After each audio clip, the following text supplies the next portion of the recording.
Starting में तो बहुत मजा आ रहा था कि यार थोड़ा थोड़ा चलना पड़ता है और ज्यादा कुछ होगा नहीं ट्रेनिंग में। लेकिन धीरे धीरे एक महीने बाद से 8 किलोमीटर, 12 किलोमीटर, 16 किलोमीटर, 22 किलोमीटर तक रनिंग उन्होंने स्टार्ट कर दी। दर्द होता था पैरों में, लेकिन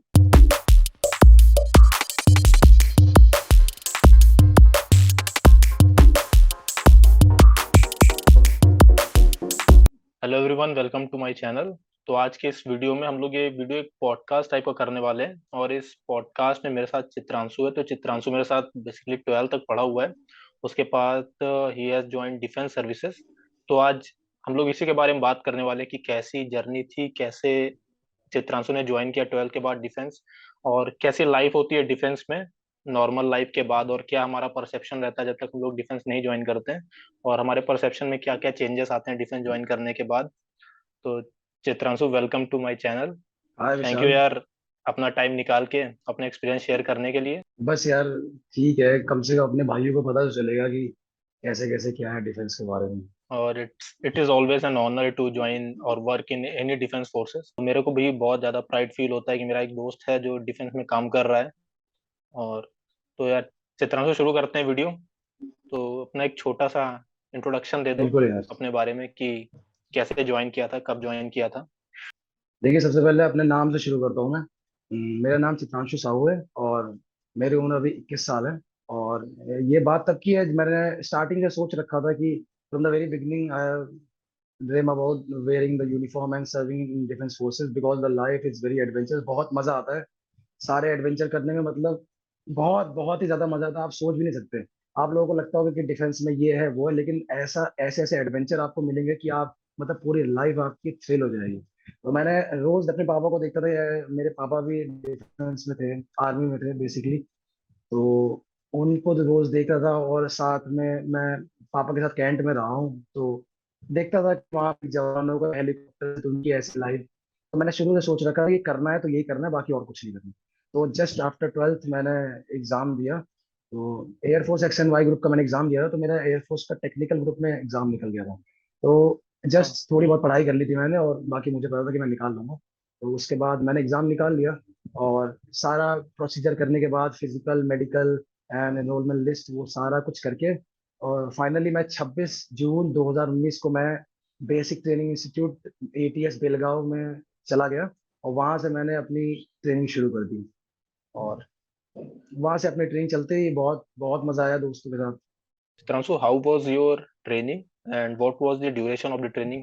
There are some points that you want to mention, and अगर कोई ऐसा फनी इंसिडेंट हुआ था ट्रेनिंग के दौरान या कोई भी ऐसा मेमोरेबल इंसिडेंट जो बताना चाहो कि ट्रेनिंग में क्या क्या होता है जितने भी एस्पिरेंट्स रहते हैं उनके साथ। तो जो ट्रेनिंग थी, जैसे कि मैंने आपको बताया कि it was started on 26 of June 2019 and the training is been conducted in two parts. First is the basic training and second is the trade training. In basic training, the main purpose of the training is to build the stamina as well as the mental endurance in the individual, जो कि आपको mentally बहुत fit रखना उनका main M होता है।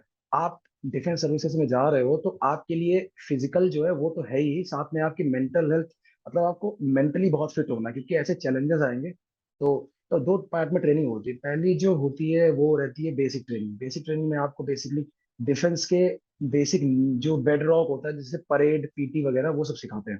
तो उसका एक प्रॉपर टाइम टेबल था, 6 मंथ की, मतलब 24 वीक्स की वो ट्रेनिंग होती है, जो ATS बेलगांव में होती है। जहाँ की जो इंडिविजुअल होते हैं, जो कैंडिडेट्स होते हैं, उनको सिखाते हैं कि रहना कैसे, सबसे बात कैसे करनी है, आपको क्या करना है, आपको क्या नहीं करना है, तो वो सब सिखाते हैं। तो उसमें बेसिकली स्टार्टिंग से मैं शुरू करता हूँ। तो PT परेड होती है, सबसे पहले PT होती है, वो तुमको फैमिलियर करवाते हैं कि ये एरिया है, ऐसे ऐसे ये सब है। तो वहाँ आप फैमिलियर हो जाओगे। उसके बाद आपकी परेड शुरू करते हैं बेसिक से कि ऐसे ऐसे जो भी है। और उसके बाद धीरे धीरे उसका लेवल जो है इंक्रीज होता रहता है। और धीरे धीरे आपके पे मेंटल प्रेशर इंक्रीज होता है, क्योंकि ये नहीं कि आप सोचते हो कि डिफेंस सर्विसेज में सिर्फ जाके वहाँ आप जाओगे, रनिंग करोगे, परेड करोगे, बस हो गया काम। वहाँ आपको साथ में पढ़ाई भी करनी है, आपकी जो बेसिक जनरल सर्विस नॉलेज है वो भी आपको इनहेंस करनी है, और बाकी आपको कम्युनिकेशन स्किल्स जो आपके सीनियर से उनसे भी बहुत सी चीजें सीखनी होती है। तो ये था। स्टार्टिंग में तो बहुत मजा आ रहा था कि यार थोड़ा थोड़ा चलना पड़ता है और ज्यादा कुछ होगा नहीं ट्रेनिंग में। लेकिन धीरे धीरे एक महीने बाद से 8 किलोमीटर, 12 किलोमीटर, 16 किलोमीटर, 22 किलोमीटर तक रनिंग उन्होंने स्टार्ट कर दी। दर्द होता था पैरों में, लेकिन हार नहीं माननी थी। एक वादा था, हम 4 लोग साथ हैं, और हम 4 लोग का ये था कि भाई छोड़ के कोई नहीं जाएगा, चाहे कुछ भी हो जाए, चाहे किसी को कितनी भी दिक्कत हो, बस हार नहीं माननी है बस। और साथ में एग्जाम भी होते थे, तो एग्जाम में हमारा क्या था कि हम पढ़ते ही नहीं थे। हाँ। सीधी बात ये थी कि पढ़ना ही नहीं है, लेकिन फिर लोग एग्जाम्पल देते थे कि भाई नहीं पढ़ोगे तो फेल हो जाओगे, दोबारा ट्रेनिंग करनी पड़ेगी। और वो जगह ऐसी थी, वहाँ सिविल लाइफ से कोई लेना देना नहीं था टोटली ना। Isolated place. आपको मतलब आप ये, हम लोग टोटली आइसोलेटेड थे जंगलों के बीच में। और सिर्फ वहाँ मतलब जो दिखता था, इनडिसिप्लिन दिखा, उसको वहीं उन्होंने रगड़ दिया। कोई मतलब कहीं भी जा रहे हो, कुछ भी आपने गलती कर दी, तो वहाँ कोई फ्रॉग जंप करता मिल रहा है, कोई क्रॉलिंग करता मिल रहा है। तो ऐसा चलता था वहाँ पे। तो बहुत मुश्किल हुई वहाँ पे, लेकिन हम 4 दोस्त का हमने गैंग बना रखा था। हम लोग अपना अलग ही इंजॉय किया करते थे। जैसे कभी कभी उनका जो आईसी रहता था, उसके रूम में हम लोग कभी कभी ताला बंद कर देते थे। उसके बाद चुपके चुपके ट्रेनिंग में फोन चलाते थे, जबकि फोन अलाउड था नहीं वहाँ पे। चुपके चुपके हाँ, फोन ये मेरा चलाते एक थे। डाउट था, ये और मैं पूछने वाला था कि were you allowed to take your phones with you or not during the training period? नहीं, no, no, no, it is not allowed, because the training is very secret, and I'm not supposed to tell you that, but it's like unofficially you can bring phone and you can use it unofficially till it is not known to your seniors. Otherwise you will be, आपकी वो हालत होगी कि आप समझोगे नहीं। ये नीज, ये एल्बो और ये नीज, इन सबसे आंसू निकलते थे जब किसी का फोन पकड़ा रहा था। तो हम लोग ने बहुत मजे किए ट्रेनिंग में भी। ट्रेनिंग भी हमारी काफी हार्ड थी, ठीक ठाक सी थी, मतलब मजा आ रहा था सब कुछ करने में। उसके बाद बीच में कंपटीशन भी होते थे, गेम्स वेम्स। तो मुझे स्विमिंग करनी बहुत अच्छी लगती थी, मतलब मेरा स्टार्टिंग से मैं बहुत स्विमिंग करता था।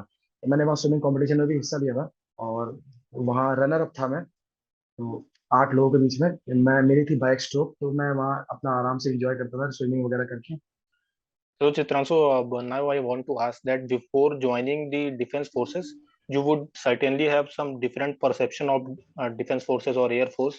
So, how it got changed when you joined air force? Like, what was the changes in your mind or your perception before joining defense forces and after joining defense forces? There are many doubts among the people that the life of the defense forces will be very harsh and very rude, and everybody is busy on border, like taking guns in their hand, but it is entirely different. And especially I'm talking about Air Force. And as I was being inducted in a technical group, so my work at that place was the maintenance of the radar. I have a radar which is being used in the communication. So I used to work on that radar, and the perception that I used to think that the life will be very, in especially in defense forces, the life is very hard. And like previously before joining that, I used to think that life is very hard, and मुझे नहीं पता था कि लोग मुझे वहाँ कैसे मिलेंगे। लेकिन उसके बाद जब मैं वहाँ गया, मुझे बहुत अच्छा लगा। लोग वहाँ जो रिश्ता होता है ना, वो जीने से मरने तक का होता है।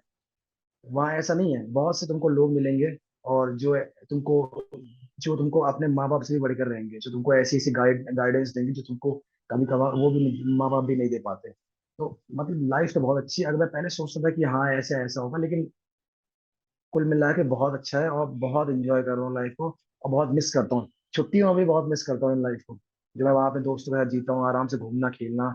और गेम्स भी बहुत सारे खेलते हैं हम लोग वहाँ पे।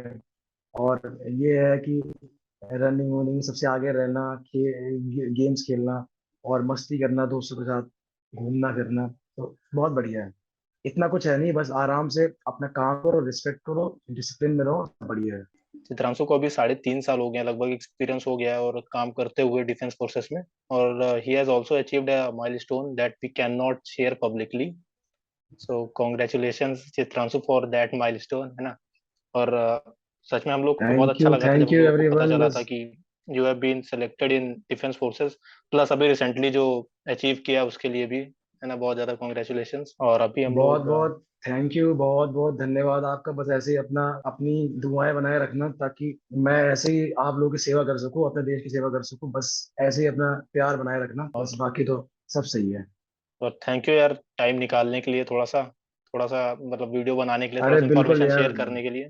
दोस्तों के लिए हमेशा टाइम है यार, दोस्तों के लिए कौन सा टाइम निकालना। ये वीडियो हम लोग यहीं पे एंड करते हैं। और अगर हो सका मौका तो कभी हम लोग मिलके फिर से एक अच्छा सा वीडियो और बना लेंगे। तो thank you so much everyone for watching the video.